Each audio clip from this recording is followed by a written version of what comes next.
Evening, my dear friends. I am Reena Sharma. Welcome you all on my YouTube channel Markande's Academy. So, in this video, we are going to discuss our 10 most important question of our modern history. So, without any delay, let's start our questions. So, move to the first question.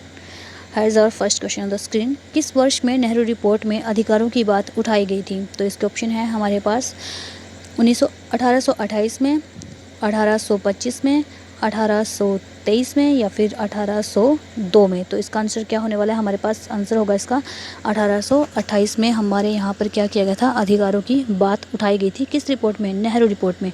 चलते हैं अपने second question की तरफ। और second question है हमारा screen पर, संविधान का संरक्षक किसको कहा गया है? तो कौन है? संसद है हमारे संविधान की रक्षा करने वाला, या संविधान की प्रस्तावना हमारे संविधान की रक्षा करती है, या सुप्रीम कोर्ट करता है, या फिर हाई कोर्ट करता है। तो इसका आंसर क्या होने वाला है? Supreme court. जी हाँ, सुप्रीम कोर्ट आता है आर्टिकल 32 में, और आर्टिकल 32 को हमारे संविधान का आत्मा और हृदय कहा गया है। ठीक है, संविधान की आत्मा और हृदय। और ये कहा कि इन्होंने था डॉक्टर भीमराव अंबेडकर ने, जो हमारे आर्टिकल 32 है उसको संविधान का आत्मा और हृदय कहा था। ठीक है, तो चलते हैं अपने नेक्स्ट क्वेश्चन की तरफ। नेक्स्ट क्वेश्चन है हमारा स्क्रीन पर, 1931 में किस अधिवेशन में अधिकारों की बात की गई थी? कांग्रेस के कराची अधिवेशन में। नंबर 2 हमारे पास कांग्रेस के लखनऊ अधिवेशन में। नंबर 3 है हमारे पास कांग्रेस के लखनऊ और गोवा अधिवेशन में। और नंबर 4 है कांग्रेस के मुंबई अधिवेशन में। तो कब की गई थी? ये की गई थी कांग्रेस के कराची अधिवेशन में। हमने क्या किया था? अपने अधिकारों की बात की थी। ठीक है, चलते हैं हम अपने नेक्स्ट क्वेश्चन की तरफ। नेक्स्ट क्वेश्चन देखिए हमारा स्क्रीन पर है, किस संविधान संशोधन के द्वारा संपत्ति के अधिकार को मौलिक अधिकार से हटा करके कानूनी अधिकार बना दिया गया था? तो वो कौन सा संविधान संशोधन था? 38वां संविधान संशोधन 1912, 72वां संविधान संशोधन 1982, या फिर 44वां संविधान संशोधन 1978, या फिर 42वां संविधान संशोधन 1975। तो क्या था वो 44वां संविधान संशोधन 1978? इसके द्वारा क्या था कि हमारे जो संपत्ति का अधिकार था उसको मौलिक अधिकार की सूची से निकाल करके हमने कानूनी अधिकार में या कानून की सूची में डाल दिया था। ठीक है, चलते हैं अपने नेक्स्ट क्वेश्चन की तरफ। और नेक्स्ट क्वेश्चन है हमारा स्क्रीन पर, आर्टिकल 13 का विषय क्या है? तो आर्टिकल 13 है वो किस चीज़ के बारे में बताता है? हमें क्या लिखा गया है आर्टिकल 13 में? किस चीज़ की जो परिभाषा है दी गई है? राज्य की परिभाषा दी गई है? जी नहीं, बिल्कुल भी नहीं दी गई है। सेकंड है राज्य के नियम बताए गए हैं। थर्ड है हमारे मूल अधिकारों के नियम बताए गए हैं। या फिर फोर्थ है हमारे पास न्यायिक पुनरावलोकन की बात की गई है। तो जी हाँ, न्यायिक पुनरावलोकन की बात की गई है।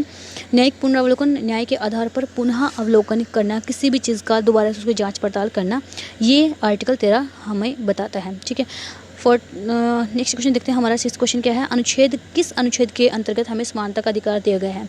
तो अनुच्छेद पूछा गया कि कौन सा अनुच्छेद है जिसके अनुसार दिया गया है? तो अनुच्छेद 12 के अनुसार दिया गया है, अनुच्छेद 14 के अनुसार दिया गया है, अनुच्छेद 15 के अनुसार दिया गया है, या फिर अनुच्छेद 16 के अनुसार दिया गया है। तो हमें पता है कि हमारे समानता का अधिकार है कहाँ से कहाँ तक चलते हैं?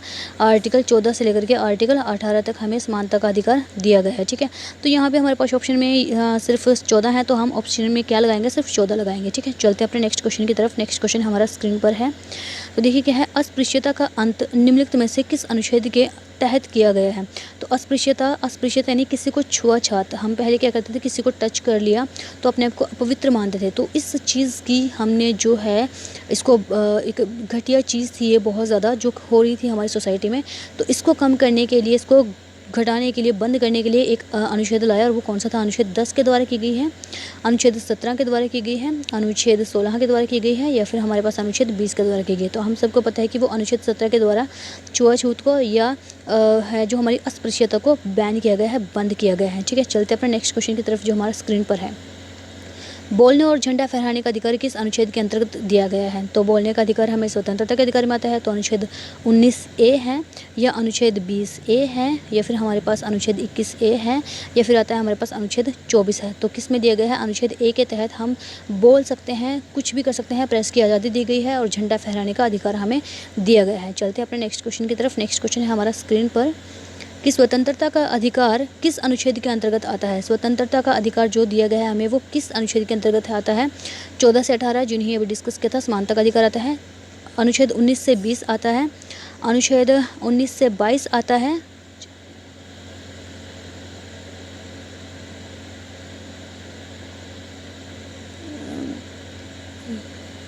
सो ये मिस्टेक से लिखा गया है।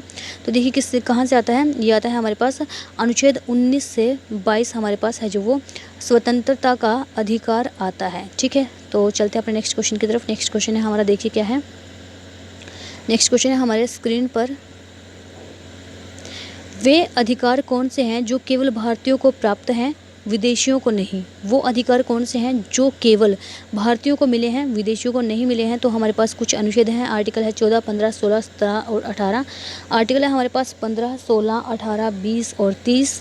थर्ड ऑप्शन है हमारे पास आर्टिकल 15, 16, 19, 29 और 30। और लास्ट ऑप्शन है हमारे पास आर्टिकल 14, 16, 22 या फिर 24। तो वो कौन से हमारे पास आर्टिकल 15, 16, 19, 29 और 30, ये हमारे पास है। ये 5 के 5 आप लोगों को याद रखने हैं। ये सिर्फ हमें भारतीयों को मिले हैं, ये किसी भी विदेशी को प्राप्त नहीं हो सकते हैं। तो होप सो आप लोगों को वीडियो पसंद आई होगी और ये हमारे जो क्वेश्चन है वो यहीं तक थे। अगर आप लोगों को वीडियो पसंद आई है तो लाइक कीजिएगा, शेयर कीजिएगा और प्लीज़ चैनल को सब्सक्राइब करना ना भूलिएगा। Thank you very much.